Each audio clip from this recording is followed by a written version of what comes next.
여호와께서 아브람에게 이르시되 너는 너의 고향과 친척과 아비의 집을 떠나 내가 내게 보여줄 땅으로 가라. 내가 너로 큰 민족을 이루고 내게 복을 주어 내 이름을 창대하게 하리니 너는 복이 될지라. 너를 축복하는 자에게는 내가 복을 내리고 너를 저주하는 자에게는 내가 저주하리니 땅의 모든 족속이 너로 말미암아 복을 얻을 것이라 하신지라. 이에 아브람이 여호와의 말씀을 따라갔고 롯도 그와 함께 갔으며 아브람이 하란을 떠날 때에 75세였더라. 아브람이 그의 아내 사레와 조카 롯과 하란에서 모은 모든 소유와 얻은 사람들을 이끌고 가나안 땅으로 가려고 떠나서 마침내 가나안 땅에 들어갔더라. 아멘. 할렐루야. 하나님 살아계십니다. 우리 젊은이 교회에 오신 여러분들을 환영하고 축복합니다. 우리 옆에 있는 사람과 이렇게 인사할까요? 당신 얼굴을 보니 참 익사이팅합니다. 네, 익사이팅하죠? 여러분의 얼굴이 익사이팅한 것이 아니라 우리가 이 같은 시간, 이 같은 공간에 머물러 있다는 것이 참 익사이팅합니다. 특별히 오늘 친구 초청 잔치인데 처음 나오신 분도 또 오랜만에 나오신 분도 계시죠. 정말 축복하고 잘 오셨습니다. 아까 사실 진짜 눈물 날 뻔했어요. 너무너무 기뻐서. 하나님 아버지의 마음이 이런 게 아닐까 생각이 되어졌습니다. 오늘 우리의 모든 시간과 공간이 하나님의 계획 안에 있음을 감사함으로 고백하며 오늘 이 시간이 축복의 또한 축제의 시간이 되기를 소망합니다. 다시 한번 옆에 있는 사람 손을 꽉 잡고 축복합니다 하고 인사하겠습니다.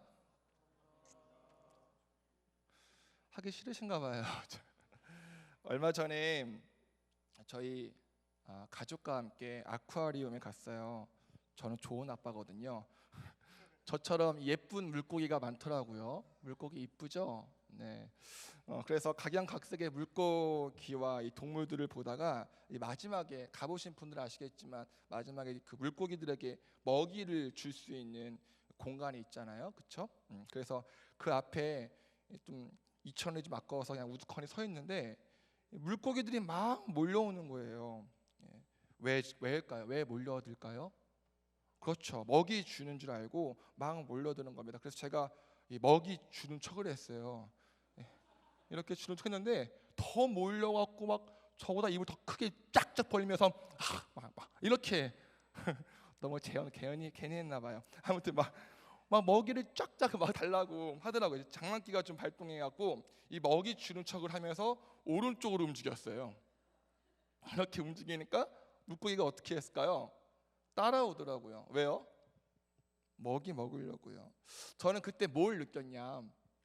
우리의 인생이 마치 이 물고기와 같지는 않을까라는 마음이 들었어요. 다시 말해 우리도 어쩌면 이렇게 헛된 것을 쫓고 있는 것 아닌가라는 생각이요.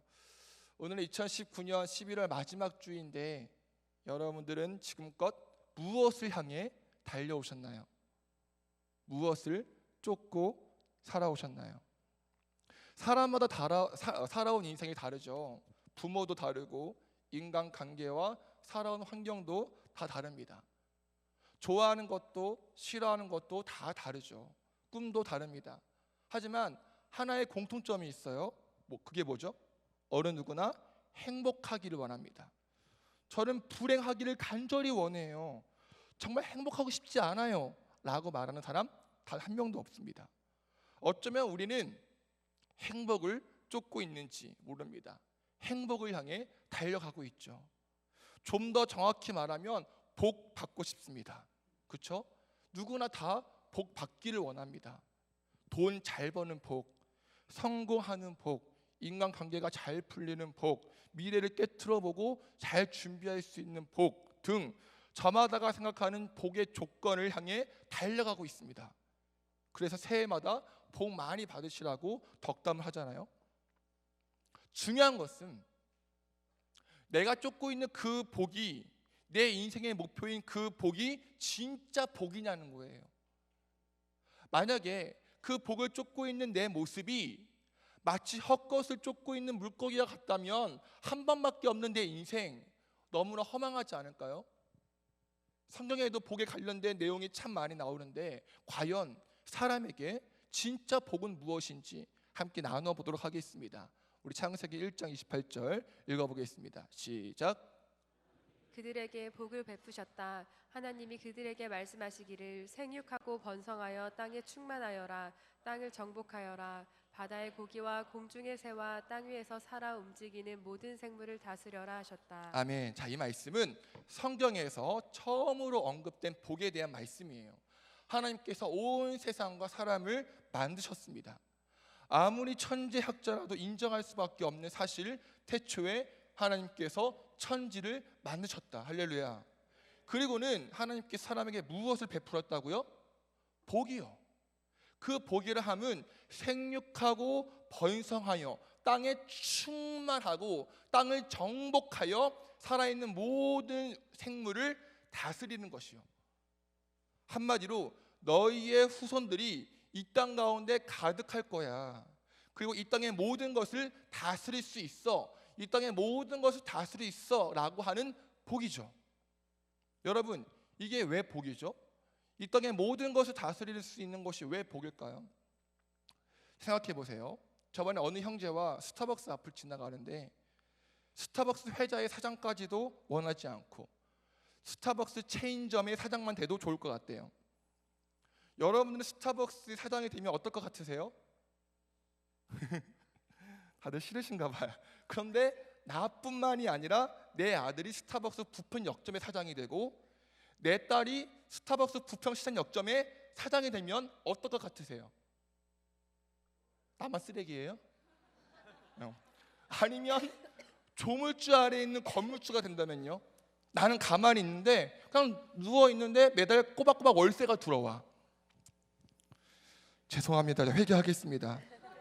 하물며 하나님께서 세상 모든 것들을 다 주시고 정복하라고 다스리라고 주셨는데 이게 아담과 하와에게 얼마나 큰 복이냐고요. 그런데 여러분, 하나님께서는 이 모든 특권을 주신 동시에 한 가지 하지 말아야 할 제한을 두십니다. 그게 뭐죠? 선악과는 먹지 마. 왜냐? 이 모든 것이 너의 것이 아니라 하나님의 것임을 알게 하시려고요. 다시 말해 세상 모든 것을 다스릴 수 있는 복을 누리되 하나님 안에서 누려야 함을 마음 가운데 늘 지니고 있어야 함을 깨달았습니다. 하지만 아시다시피 최초의 인간인 아담과 하와는 하나님 말씀을 어기고 선악과를 먹었죠. 그들은 하나님 안에서 복을 누리는 것을 망각하고 하나님을 벗어나 스스로 하나님이 되고자 했습니다. 내가 이 모든 것의 주인이 될 거야. 내가 이 모든 것은 다 내 거야.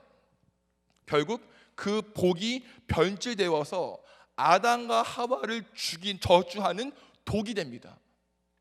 이렇게 복이 독으로 전락하자 가인이 동생 아벨을 죽이는 살인을 저지르고 아담의 후손이 늘어날수록 세상은 죄로 물들어갑니다. 그래서 결국 하나님께서는 홍수로 세상을 심판하시죠. 하지만 사랑의 하나님께서는 노아와 그의 가족을 통해 다시 복을 주시는데 다시 한번 읽어보겠습니다. 시작. 하나님이 노아와 그의 아들들에게 복을 주시며 말씀하셨다. 생육하고 번성하여 땅에 충만하여라. 땅에 사는 모든 짐승과 공중에 나는 모든 새와 땅 위를 기어다니는 모든 것과 바다에 사는 모든 물고기가 너희를 두려워하며 너희를 무서워할 것이다. 내가 이것들을 다 너희 손에 맡긴다. 여러분 어디서 많이 본 것 같죠? 네, 아까 우리가 읽은 내용이에요. 그렇죠? 하나님께서 아담과 하와에게 주신 복의 내용입니다. 그런데 노아에게도 생육하고 번성하여 땅에 충만하라라는 복을 주시고 이 모든 것은 노아의 손에 맡기세요. 하지만 이 복은 또 얼마 가지 못해요. 창세기 11장을 보면 그 유명한 바벨탑 사건이 나오거든요. 여러분, 바벨탑 사건의 핵심, 하나님과 같이 높아지려는 것입니다. 바벨탑의 꼭대기가 하늘에 닿게 해서 자신들의 이름을 높이고 인간들이 힘을 모으면 얼마든지 하나님과 대적하여 이길 수 있다는 것이죠. 교만을 상징합니다. 아담과 하와가 하나님과 같이 되려고 했던 그 교만의 모습과 똑같다라는 거죠. 자, 지금까지 말씀을 통해 알 수 있는 것은 무엇이냐? 사람은 자꾸만 하나님을 떠나려고 하는 죄된 습성이 있다는 것이에요. 왜냐? 복을 추구하기 때문이죠. 창세기 1장 28절에서 하나님께서 그들에게 복을 베푸셨다라고 하죠. 그리고 9장 1절에서는 하나님께서 노아와 그의 아들들에게 복을 주셨다, 베푸셨다, 주셨다라고 나와요. 하나님께서 사람들에게, 우리에게 복을 주시는데, 문제는 복을 주시는 하나님은 안중에 없고 그 복에만 집중을 하고 그 복에만 집착을 한다는 것이에요. 그런데 하나님이 걸리적거려. 더 복 받아야 되고, 더 많이 가져야 하고, 더 많이 높아져야 하고, 더 많이 인정받아야 되는데 하나님이 자꾸 통제한다는 말이에요. 제한을 시킵니다. 너 그거 하면 안 돼. 너 나 없으면 안 돼. 내가 복의 근원이야. 나를 통해 복을 누릴 수 있어. 라는 말들이 너무나 귀찮고 비이성적이고 비합리적이며 자신의 행복에 걸림돌이 된다고 생각을 합니다. 그래서 자신이 생각하는 복을 쫓아 하나님을 떠납니다. 그 유명한 탕자의 비유에서도 알 수 있잖아요. 한 아버지에게 두 아들이 있는데 둘째 아들이 아버지의 유산을 미리 받고 먼 나라로 떠나 그 모든 것을 다 써버렸다고요. 탕진했답니다. 그래서 탕자예요. 탕진해서 아들이 왜 떠났습니까? 자신의 행복을 찾으려고요. 자신이 꿈꾸는, 자신이 생각하는 그 복을 쫓아 떠난 거죠. 아버지 없이 스스로 해보려고 하는 교만, 아버지 밖에서 자신의 정욕을 채우려고 하는 욕심이 가득했거든요. 하지만 여러분, 이것은 비단 교회를 떠난 사람에게만 해당되는 것이 아닙니다. 교회 안에 있는 사람들도 얼마든지 세상의 것들을 쫓으며 자신의 것을 탕진하는 탕자가 될 수 있습니다. 여러분, 우리 정직하게 말해봅시다. 정말 하나님이 여러분의 복이신가요? 하나님이 복의 근원인가요? 매주 교회에 나오지만 정말 하나님 없이 살 수 없음을 고백하시나요? 조정민 목사님이 쓰신 뜻밖의 축복이라는 책에 이러한 구절이 나옵니다. 오늘날 크리스천이 무기력해진 것은 성경적인 복을 구하지 않고 세상에 추구하는 복을 구하기 때문입니다. 교회도 마찬가지입니다. 초대교회 시절 교회는 세상을 바꾸어 놓는 능력이 있었습니다. 그런데 이토록 무기력한 크리스천과 교회가 된 데는 누군가의 계략이 숨어 있는 것이 분명합니다. 그 계략은 단순합니다. 성경이 가르치는 복과 전혀 다른 복, 타락한 세상이 갈망하는 복을 추구하게 만드는 것입니다. 놀라운 사실은 대다수 크리스천이 자신의 신앙이 변질되었다는 사실조차 모른다는 것입니다. 네, 이러한 모습이 내 모습이 될 수 있다는 말이죠. 자, 이제 오늘 말씀의 주인공 아브라함이 등장합니다. 우리 2절 읽어보겠습니다. 시작. 내가 너로 큰 민족을 이루고 내게 복을 주어 내 이름을 창대하게 하리니 너는 복이 될지라. 너는 복이 될지라. 여러분, 뭔가 이상한 점 발견하셨나요? 아까 1장과 9장에서는 복을 베푸시고 복을 주신다 하셨는데 이번엔 달라요. 하나님께서 아브라함을 부르시고는 뭐라고 말씀하세요? 너는 복이 될지라 라고 말씀하세요. 영어로 You will be 연습을 했는데 잠시만요. You will be a blessing. 괜찮았어요? You will be a blessing. 야, 아브라함 네 자체가 복이 될 것이야 라고 말씀하세요. 그럼 왜 아브라함에게는 복을 베풀게, 복을 줄게 라고 하지 않으시고 너는 복이 될 거야, 너는 복이야, 너는 복덩어리야 라고 하셨을까요? 간단합니다. 세상 사람들은 복을 쫓아가는 인생을 살아가지만 아브라함만큼은 복을 쫓아가는 인생 그만두고 아브라함 자신이 복이 되는 인생을 살기 원하셨기 때문이죠. 우리도 마찬가지입니다. 네가 생각하는 그 복, 높아지는 거, 더 많이 가지는 거, 인정받는 거, 그거 쫓아가지 마. 그것 때문에 힘들어하지 마. 그것 때문에 애걸복걸하며 초조해하지 마. 눈물 흘리며 불안해하지 마. 남과 비교하며 자책하지 마. 복을 쫓아갈 필요 없어. 네가 복이야. 네 자체가 복이라고. 네 삶이 복이야. 여러분, 하나님께서 아브라함을 부르시고 네가 복이야 라고 말씀하시는 하나님께서 오늘 여러분들을 이 자리에 부르셨음을 믿으시기 바랍니다. 그리고 말씀하세요. 네가 복이야. 따라해 볼까요? 내가 복이다. 다시 한번, 내가 복이다. 단 조건이 있어요. 뭐예요? 1절, 너는 너의 고향과 친척과 아버지의 집을 떠나 하나님께서 말씀하시는 그 땅으로 가는 것입니다. 보통 이 말씀을 읽고 우리가 어디에 집중하느냐? 하나님 말씀에 순종하여 원래 살고 있던 고향과 친척과 아버지의 집을 떠나는 아브라함의 믿음에 초점을 맞춥니다. 맞는 말이에요. 아멘이죠. 하나님의 울타리를 벗어나 자신이 생각하는 그 복을 쫓았던 사람들은 반대로 그 세상에서 떠나서 다시 하나님 울타리 안으로 들어와야 합니다.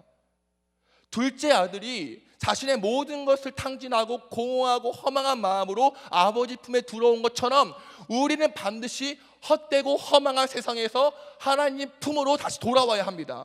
하지만 우리가 더 느껴야 할 하나님 아버지의 마음은 무엇이냐? 하나님과 동행하는 것이 우리의 진짜 복이라는 것이에요. 저는 말씀 준비하면서 깨닫는 것이 있어요. 하나님께서는 우리와 친구처럼 함께하길 원하신다는 것이에요. 보세요. 하나님이 복의 근원이시잖아요. 그런데 아브라함에게도 너는 복의 근원이야, 너는 복이야 라고 말씀하세요. 너도 나처럼 복이야, 너도 나처럼 복의 근원이야 라고 마치 하나님과 아브라함을 동일시합니다. 그때 번뜩 주신 말씀, 야고보서 2장 23절, 아브라함이 하나님을 믿으니 하나님께서 이것을 아브라함의 의로움으로 여기셨다. 한 성경 말씀이 이루어졌고 또 사람들이 그를 하나님의 벗이라 불렀습니다. 자, 하나님께서 아브라함에게 아들 이삭을 제물로 바치라고 했을 때에 아브라함이 그 말씀에 순종해요. 왜냐하면 아브라함은 하나님을 믿었기 때문이죠. 그렇게 칼을 들어 이삭을 죽이려 할 때에 하나님의 천사가 아브라함을 말립니다. 그리고 말해요. 그 아이에게 손대지 말라고요. 아브라함, 네가 그렇게 끔찍히 사랑하는 외아들까지도 내게 아끼지 아니했음을 내가 봤다고 말합니다. 바로 이 사건으로 인해 아브라함은 하나님의 친구라는 불림 받습니다. 왜냐하면 하나님도 자신의 하나밖에 없는 아들 예수님을 아끼지 않으셨거든요. 하나님과 아브라함은 공감하는 친구 사이였어요. 여러분, 우리에게 가장 큰 복은요, 하나님과 함께하는 것입니다. 하나님과 동행하는 것이 가장 큰 복이에요. 누구에게도 말할 수 없는 나의 속마음을 하나님과 대화하고 친구처럼 함께하고 함께 웃는 것입니다. 친한 친구 사이에는 모르는 것이 없잖아요. 자기에게 있는 속마음까지 말하는 사이가 친한 친구죠. 그래서 예수님께서 제자들에게 이렇게 말씀하세요. 이제부터는 내가 너희를 다음 거요 종이라 부르지 않겠다. 종은 주인이 무엇을 하는지 알지 못한다. 나는 너희를 친구라고 불렀다. 내가 아버지에게서 들은 모든 것을 너희에게 알려주었기 때문이다. 사랑하는 여러분, 지금껏 그동안 무엇을 바라보고 살았습니까? 어디를 향해 달려가고 있었죠? 무엇을 쫓고 살았습니까? 어떤 복을 얻기 위해 그렇게 치열하게 사셨나요? 혹시 하나님 품을 떠나 살진 않았습니까? 몸은 교회에 있지만 평안함 없이 두려움이나 열등감으로 살아가진 않았나요? 여러분, 온 세상 만물을 창조하신 하나님께서 여러분들을 친구로 부르셨음을 믿으시기 바랍니다. 함께 공감하시고 우리와 함께 대화하기 원하시는 하나님께서 우리를 친구로 여기세요. 아브라함은 분명히 친척과 아비 집을 떠났을 때는 그 길이 참으로 버겁고 막막하고 어디로 가야 할지 몰랐을 것입니다. 하지만 아브라함은 분명히 알았어요. 주님과 동행하는 것, 주님 말씀에 순종하는 것이 가장 큰 복인 것을요. 하나님께서 아무리 땅을 많이 준다고 해도, 네 이름을 크게 해준다고 해도 하나님에 대한 믿음이 없으면 떠나지 못하죠. 마찬가지입니다. 내가 쫓아가고 있는 그 달리기를 멈추고 그 익숙한 삶의 자리에서 세상의 관계 속에서 떠나는 것이 쉽지 않습니다. 너무 재밌잖아요. 그렇죠? 너무나 감각적이잖아요. 눈에 보이잖아요. 세상에 그렇게 말하고 있잖아요. 백이 있어야 된다고, 돈이 있어야 한다고, 학력이 좋아야 한다고, 그래도 겨우 집 한 채 마련할까 말까 한다고요. 그래서 우리는 그 복을 쫓아 하나님 떠나려고 하고 하나님 배신하려고 하는 인간의 죄된 습성을 끊지 못합니다. 끊는 것이 쉽지 않아요. 하지만 그것이 우리에게 복이 아니에요. 주님이 나를 친구로 불러주시고 나와 동행하시고 나와 함께 하시고 영원한 그 나라를 꿈꾸며 그 나라를 이루어가는 것이 우리에게 가장 큰 복임을 믿으시기 바랍니다.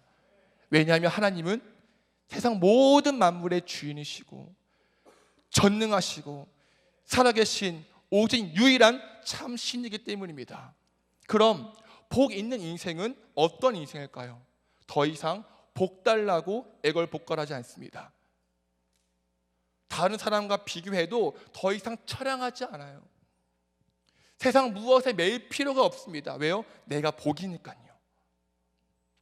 누구에게 가서 복을 구하거나 어디에 가서 복을 찾지 않아도 됩니다. 우리는 그저 나와 함께 하시는 하나님을 믿고 말씀에서 약속하신 그 복을 누리면 됩니다. 그러면 성경에서 말하는 복은 어떤 것일까요? 정확하게 표현된 것이 있습니다. 복이란 무엇이냐? 예수님께서 설교하신 복 있는 사람을 통해 알 수 있는데요. 이 말씀을 유진 피터슨의 메시지 성경으로 한번 읽어보겠습니다. 시작. 가장 소중한 것을 잃었다고 느끼는 너희는 복이 있다. 그때야 너희는 가장 소중한 분의 품에 안길 수 있다. 더도 말고 덜도 말고 자신의 모습 그대로 만족하는 너희는 복이 있다. 그때 너희는 돈으로 살 수 없는 모든 것의 당당한 주인이 된다. 하나님께 입맛이 당기는 너희는 복이 있다. 그분은 너희 평생에 맛볼 최고의 음식이요 음료다. 남을 돌보는 너희는 복이 있다. 그렇게 정성 들여 돌보는 순간에 너희도 돌봄을 받는다. 내면 세계 곧 마음과 생각이 올바른 너희는 복이 있다. 그때야 너희는 바깥 세상에서 하나님을 볼 수 있다. 경쟁하거나 다투는 대신에 협력하는 모습을 보여주는 너희는 복이 있다. 그때 너희는 진정 자신이 누구이며 하나님의 집에서 자기의 어디인지 알게 된다. 하나님께 헌신했기 때문에 박해를 받는 너희는 복이 있다. 그 박해로 인해 너희는 하나님 나라에 더 깊이 들어가게 된다. 그뿐 아니다. 하나님을 떨어뜨리고 너희를 깔보거나 내쫓거나 너희에 대해 거짓 말할 때마다 너희는 복을 받을 줄로 알아라. 그들이 그렇게 하는 이유는 진리가 너무 가까이 있어서 그들이 불편을 느끼기 때문이다. 그런 일이 일어날 때 너희는 기뻐해도 좋다. 아예 만세를 불러도 좋다. 그들은 싫어하겠지만 너희는 좋아하니 말이다. 온 천국이 박수를 보낼 것이다. 또한 너희만 그런 일을 당하는 것이 아님을 알아라. 내 예언자와 증인들은 언제나 그런 고생을 했다. 아멘. 네, 예수님께서 말씀하신 복 있는 사람의 인생은 바로 이러한 인생입니다. 세상의 가치와는 달라요. 소중한 것을 잃었을 때 복이라고 합니다. 자신의 모습 그대로 만족하는 것이 복이랍니다. 하나님을 간구하는 것이 복이랍니다. 남을 돌보는 것이 복이랍니다. 마음과 생각이 올바른 것이 복이랍니다. 경쟁하거나 다투는 것이 복이 아니라 협력하는 것이 복이랍니다. 박해를 받는 것이 복이랍니다. 왜요? 그때 하나님께서 우리와 동행하시고 우리를 도와주시고 우리를 돌봐주시고 우리의 필요를 채워주시고 우리의 마음을 흡족하게 하시고 우리가 진정 누구인지 알게 하시고 영원한 하나님 나라에 내 집을 마련해 주시기 때문입니다. 세상이 추구하고 쫓고 있는 복과는 전혀 다른 하나님 나라의 복은 바로 이런 복입니다. 더 중요한 것은 3절인데요. 우리 마지막으로 한번 읽어보겠습니다. 시작. 너를 축복하는 사람에게는 내가 복을 베풀고 너를 저주하는 사람에게는 내가 저주를 내릴 것이다. 땅에 사는 모든 민족이 너로 말미암아 복을 받을 것이다. 자, 이 말은 간단하게 이야기하면 내가 복이기 때문에 나를 축복하는 사람에게 복을 주시고 나를 저주하는 사람에게 저주를 내리신다는 말이에요. 다시 말해 나로 인해 다른 사람이 복을 받을 수 있고 나로 인해 저주를 받을 수 있다는 것이죠. 아까 우리가 축복송 불렀습니다. 우리를 통해 주님의 사랑과 축복이 흘러 사랑의 열매를 맺기를 축복한다고요. 여러분들은 어떤 사람이 되시겠습니까? 복을 쫓아가는 사람이 되시겠습니까? 아니면 복을 흘려보내는 사람이 되시겠습니까? 그리스도의 향기를 전하는 사람이 되겠습니까? 사망의 냄새가 나는 사람이 되겠습니까? 간절히 원하는 것은 복을 쫓던 인생에서 떠나 하나님 품으로 돌아오시고 하나님의 친구가 되어 하나님과 동행하는 아름다운 복을 누리시기를 간절히 축원합니다. 말씀을 정리합니다. 아까 소개한 뜻밖의 축복이라는 책에서 이렇게 마무리를 짓습니다. 정글은 자기가 수고해서 빛을 내지 않습니다. 그냥 전선에 달려있을 뿐입니다. 발전소에서 생산한 전기가 전선을 통해 전구에게까지 이르러 빛을 내는 것입니다. 누군가 스위치를 켜면 전구는 빛을 냅니다. 전구는 전기가 부족할까 봐 염려하지 않습니다. 전기에 접속해 있는 한 전구는 부족함으로부터 자유롭습니다. 마찬가지로 크리스찬은 하나님께 접속해 있으면 더 이상 부족함을 느끼지 않는 존재입니다. 아기들도 엄마 품에 안겨 있으면 부족감을 느끼지 않습니다.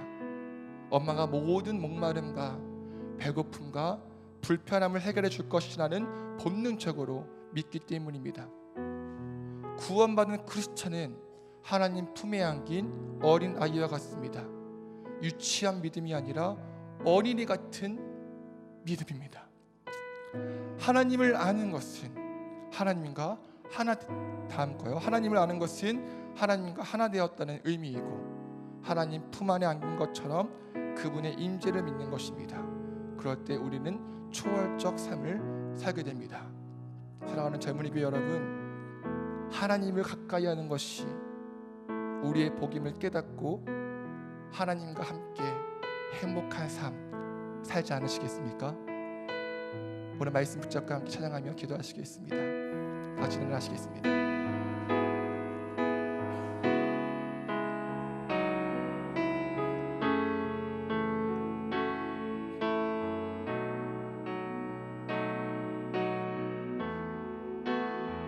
내 주를 가까이 내 주를 가까이 더욱 가까이 주님을 가까이 주님을 가까이 하니 내게 복이라 평생 소원은 내 평생 소원이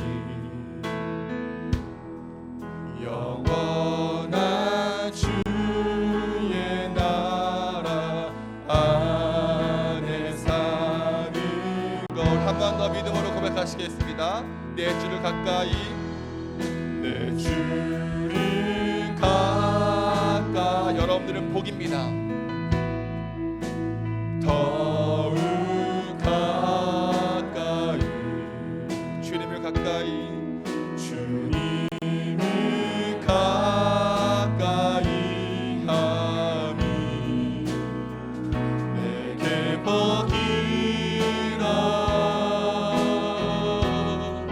내 평생 소원을 내 평생 소원이 영원한 주의 나라 안에 사는 것 내 주를 가까이 내 주를 가까이 더욱 가까이 주님을 가까이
우리 한 가지만 놓고 기도할 때, 하나님, 내가 지금 쫓으며 살았던 것은 무엇입니까?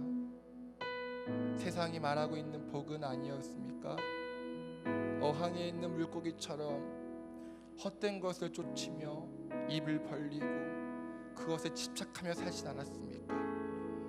복의 근원이신 하나님을 바라보지 못하고 복만 쫓으며 살고 있지 않았습니까? 하나님, 다시 한번 말씀을 통하여 하나님과 동행하는 것이 가장 큰 복임을 깨닫게 하셨으니 복을 쫓으며 살아가는 인생이 아니라 하나님만 바라보며 내가 복임을 인정하며 하나님 안에서 기쁨과 감사의 인생 살게 하소서 하는 마음으로 우리 주여 한번 외치고 기도하시겠습니다. 주여!